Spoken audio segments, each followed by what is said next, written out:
என்னதான் உதவி செஞ்சாலும் பாம்புக்கு பால் வாக்குறேன்னு சொல்லுவாங்க. அந்த மாதிரி ஒரு பழமொழியை தான் மீனா வந்து ரோஹிணிக்கு செஞ்சுக்கிட்டு இருக்காங்க அப்படின்னு நீங்கள் நினச்சிங்கன்னா காமெண்ட்ஸில் ஒரு கருத்தை தெரிவிச்சிருங்க ஃப்ரெண்ட்ஸ். என்னன்பான இனி உறவுகளுக்கு வணக்கங்க. நம்ம சேனலுக்கு ஒரு லைக்கை போட்டு சப்ஸ்கிரைப் பண்ணிடுங்க, ஹைக் பண்ணிடுங்க ஃப்ரெண்ட்ஸ். இப்போ பார்த்தீங்கன்னா மீனா வந்து உதவி பண்ண பண்ண பண்ண பண்ண இவங்களுக்கு நல்லா சலுகை ஆகிட்டே இருக்குதுங்க நம்ம ரோஹிணிக்கு. இப்போ ரோஹிணி அடுத்து என்ன பண்ணுறாங்க, நான் உண்மையை சொல்லிடுறேன் சொல்லிட்டு பேயை வச்சே சாதிச்சுட்டு இருக்காங்க. மீனாவும் ஒரு கட்டத்துக்கு மேலே பொறுமை இழக்கிறாங்க. நீ உண்மையை சொல்ல போறியா இல்லையா அப்படின்னு சொல்லிட்டு கண்டிப்பாக நான் சொல்லிடுவேன், நீங்கள் எதுவும் நினைக்காதீங்க ப்ளீஸ், இன்னும் ஒரே ஒரு நாள் டைம் கொடுங்க, இன்னும் ஒரு நாள் தான் உனக்கு டைம், இதுக்கு மேலே நான் டைம் கொடுக்க மாட்டேன் அப்படின்னு சொல்கிறாங்களா. அதுக்கப்புறம் வித்யா வீட்டில் போய் உட்காந்துட்டு பேசுதுங்க. வித்யாவும் உண்மையை சொல்லிடுடி பாவண்டி மீனா அப்படிங்கிறாங்க. என்ன பண்ணலாம் அப்படிங்கிற மாதிரி யோசிச்சுட்டு இருக்காங்களா. ஒரு நாள் முடிஞ்சு போயிடுது. மறுநாள் என்ன பண்ணுறாங்க, சமையல் கட்டில் சமைச்சிட்டு இருக்கல ரோஹிணி வருது. மீனா மீனா அப்படின்ட்டு வர, என்ன மீனா மீனா என்ன உண்மையை சொல்லுவியா சொல்ல மாட்டியா அப்படின்னு கரண்டியோடு அப்படியே கையை ஓங்கி பேச, இல்லை மீனா நான் கண்டிப்பாக சொல்லிடுவேன், இன்னும் ஒரு நாள். என்ன நேற்று கேட்டது இன்னைக்கு சொல்கிறேன், இல்லை மீனா இன்னும் கொஞ்சம். இப்போ தான் மனோஜ் என் பையனை நல்ல பையனாக இருக்கேன்ல, இவன் மாதிரி நமக்கு ஒரு பிள்ளை இருந்தால் நல்லா இருக்கும்ல அப்படிலாம் சொன்னார் தெரியுமா. ரோஹிணி மீனாவும் மாறி மாறி பேசிகிட்டு இருக்காங்க. உன்னால் என் வாழ்க்கை போயிட்டுருக்கு, ஒரு நாள் எத்தனை நாள் சொல்லுவேன் அப்படின்னு ரோஹிணி சொல்ல, உன் வாழ்க்கை நல்லா இருக்கும், என் வாழ்க்கை போயிடும். இப்போ பாரு என் தங்கச்சி வரைக்கும் போயிட்டாரு, அங்கே போய் சொல்லிட்டு வந்திருக்காரு, இப்போ என்ன ஆக போகுதுன்னு தெரியல. என் தங்கச்சி கூப்பிட்டு வச்சு ஏக்கா தத்தெடுக்க ஏன் மாட்டேங்கிறேன்னு சொல்கிறாங்க. ஐயோ அப்படின்னு சொல்ல, இங்கே பாரு என் புருஷன் சும்மா இருக்க மாட்டார், பிள்ளைய தத்தெடுக்கணும் அடுத்து எடுக்கிறாரு, தயவு செஞ்சு சொல்லிடு அப்படிங்கிறாங்க. கண்டிப்பாக மீனா கோச்சுக்காதீங்க மீனா அப்படின்னு கெஞ்ச கரெக்டாக வந்து ஸ்ருதி வந்துடுறாங்க. பார்த்து கேட்டுடுறாங்க, என்ன கோச்சுக்காதீங்கன்னு ரொம்ப கெஞ்சிகிட்டே இருக்கீங்க, நானும் பார்த்துக்கிட்டே இருக்கேன் கொஞ்ச நாளாக, என்னாச்சு மீனா, என்னாச்சு ஸ்ருதி, என்னாச்சு ரோஹிணி அப்படின்னு கேட்க, ஒன்றும் இல்லை எனக்கு கொஞ்சம் சமைச்சு தாங்கன்னு கேட்டேன். என்னது நீங்கள் சமைச்சு தானே கெஞ்சுறீங்களா, யார்கிட்ட ரோஹிணி காதில் பூ சுற்றுறீங்களா அப்படின்னு சொல்லிட்டு, மீனா உண்மையை சொல்லுங்கள், உண்மையை சொல்கிறீங்களா இல்லையா அப்படின்னு கேட்க, அப்போல்லாம் ஒன்றும் இல்லை ஸ்ருதி, அன்னைக்கு 40 லட்சத்துக்கு ஆர்டர் வாங்கி கொடுத்தாங்கல்ல, அதை எதுவும் சொல்லிடாதீங்கன்னு சொன்னாங்க, அது எப்போ முடிஞ்சு போச்சே, இப்போ எதுக்கு அதை பற்றி பேசுகிறீங்க அப்படின்னு கேட்க, ஒன்றும் இல்லை ஸ்ருதி போங்கங்கிறாங்க. டக்குன்னு மீனா கை எடுத்து தான் தலையில் வச்சிடறாங்க. இப்போ ஏன் மேலே சத்தியம் உண்மையை சொல்லுங்க அப்படின்னு கேட்க, அப்படியே ரோஹிணி வேணான்னு கெஞ்சுறாங்க, கஞ்சாட காமிக்கிறாங்க. ஆனாலும் மீனா வந்துட்டு, என்னால் முடியாது ரோஹிணி, நான் உண்மையை சொல்லித்தான் தீருவேன் அப்படின்னு சொல்லிட்டு எல்லா உண்மையை சொல்லிடுறாங்க. ஸ்ருதினால தாங்க முடியல, எல்லா உண்மையை சொன்ன கேடு அப்படியே ஆடி போகிறாங்க. என்னது இவ்வளோ நடந்திருக்கா அப்படின்னு சொல்லிட்டு அப்படியே உட்காந்துடுறாங்க சரிஞ்சு போய். அப்போது கிறிஷு உங்கள் பிள்ளையா, அதனால தான் நீங்கள் தாங்குனீங்களா கொஞ்ச நாளா, அது சரி எனக்கு ஒரு டவுட்டு, இந்த பிள்ளை ஆரம்பத்துலேருந்தே உங்கள் பிள்ளை தான், அப்போ எல்லாம் நீங்கள் ஏன் தாங்கலை அப்படின்னு கேட்கல, அப்போ என்னை எதிரியாக நினச்சாங்க, அதனால அவங்க வேணான்னு கூட்டிகிட்டு போனாங்க, இப்போ தான் நான் உங்களுக்கு உதவி பண்ணுற ஆகிட்டல, அதனால கூட்டியாந்து வச்சு என்ன பண்ணுறது, என் கிரகம் தப்புக்கு நான் உடந்தே ஆகிட்டுருக்கேன், துணை போயிட்டுருக்கேன் அப்படின்னு மீனா சொல்ல, இதெல்லாம் சரிப்பட்டு வராது, உங்களை மாதிரிலாம் நான் தியாகி இல்லைப்பா, நான் இப்போயே சொல்ல போகிறேன் அப்படிங்கிற ஸ்ருதி கையை பிடிக்கிறாங்க. ரோஹிணி ஸ்ருதி எனக்கு நான் கெஞ்சி கேட்குறேன் ப்ளீஸ் போகாதீங்க சொல்லாதீங்க அப்படின்னு காலில் விழுந்து கெஞ்சுறாங்க. ஆனாலும் ஸ்ருதி தாங்க முடியல, என்னாலாம் முடியாதுமா, நான் தியாகச்சமெல்லாம் இல்லை, எதாக இருந்தாலும் ஸ்ட்ரைட் ஃபார்வர்டு தான், என்ன இருந்தாலும் வெட்டு ஒன்று துண்டு 2 தான், எனக்கு பொய்யும் பிடிக்காது, பொய் பேசுகிறவளையும் பிடிக்காது, பொய்க்கு சப்போர்ட் போகிறதும் பிடிக்காது அப்படின்ட்டு எல்லாரும் வாங்க முத்து மாமா அங்கிள் அப்படின்னு எல்லாரும் கூப்பிட எல்லாரும் வர்றாங்க.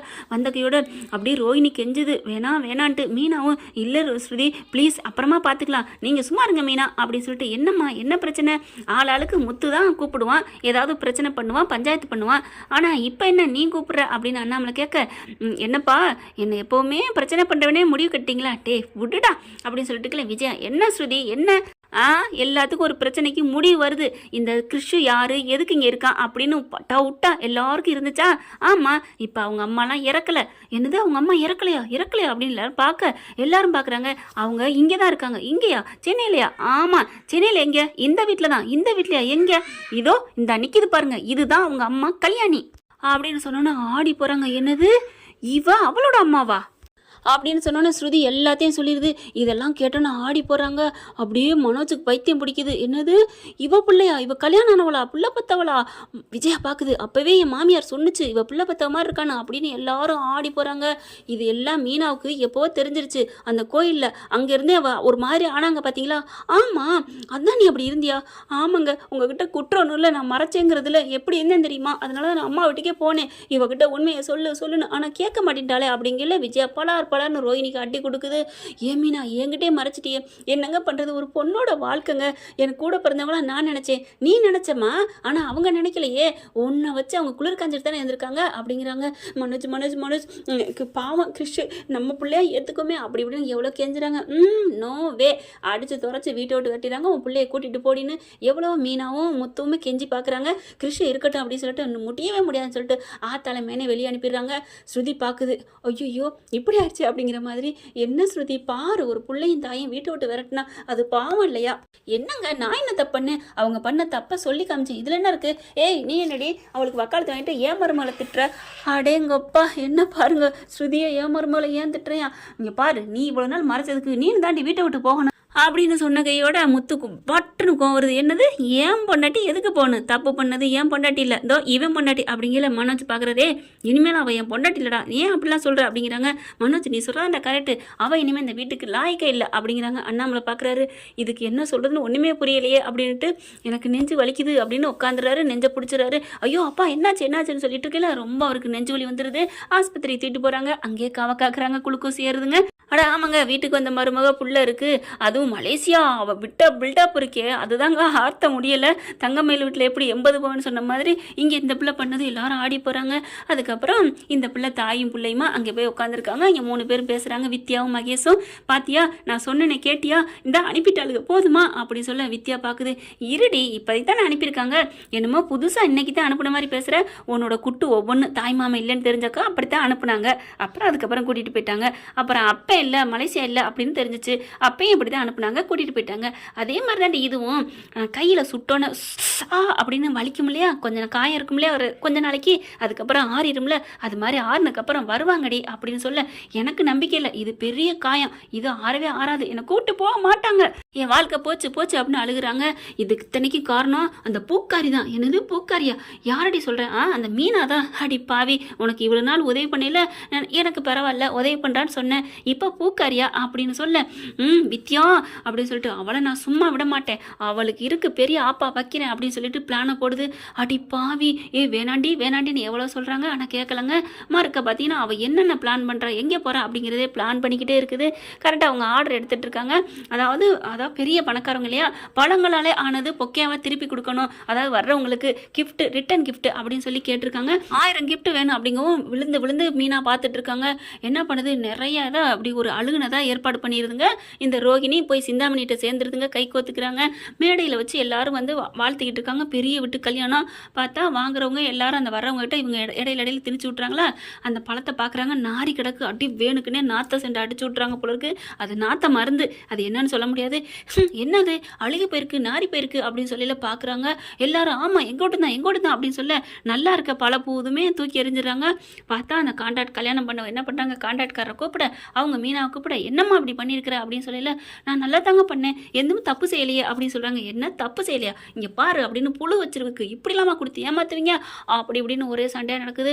பார்த்தா ரோஹிணிக்கு சந்தோஷம் தாங்கலை, சிந்தாமணிக்கும் அடி பாவி இப்படி பண்ணிட்டு இருக்காளே அப்படின்னு சொல்லிட்டு அடுத்து பார்த்தா இவங்க வந்து அட்வான்ஸ் கொடுத்தோட இருக்கு, மீதி பணத்தை கேட்குறாங்க. அதெல்லாம் முடியாது, ஐயோ நான் பழங்களே 2 லட்சத்துக்கு வாங்கியிருக்கேனே, கூலியெல்லாம் கொடுக்கணுமே அப்படிங்கிறாங்க. அதெல்லாம் தர முடியாதுமா, கிளம்புமா, உன்னை கம்ப்ளைண்ட் பண்ணாமல் விட்டேன்னு தெரிஞ்சுக்கோ, சந்தோஷப்படு அப்படிங்கிறாங்க. அப்படியே ஒரு மாதிரியாங்க, இல்லைங்க நான் அதெல்லாம் நல்லா தான் பண்ணினேன் அப்படின்னு சொல்லிட்டு இருக்கேல, முத்து கால் பண்ணுறாங்க. முத்து வந்துடுறாரு, பிரச்சனை நடந்துட்டு இருக்கு. அப்போ தான் பார்க்குறாங்க கரெக்டாக மண்டபத்தில் கேமரா இருக்குது, இதை போட்டு பாருங்க எப்படி நடந்துச்சுன்னு நான் சொல்கிறேன் அப்படிங்கிறாங்களா.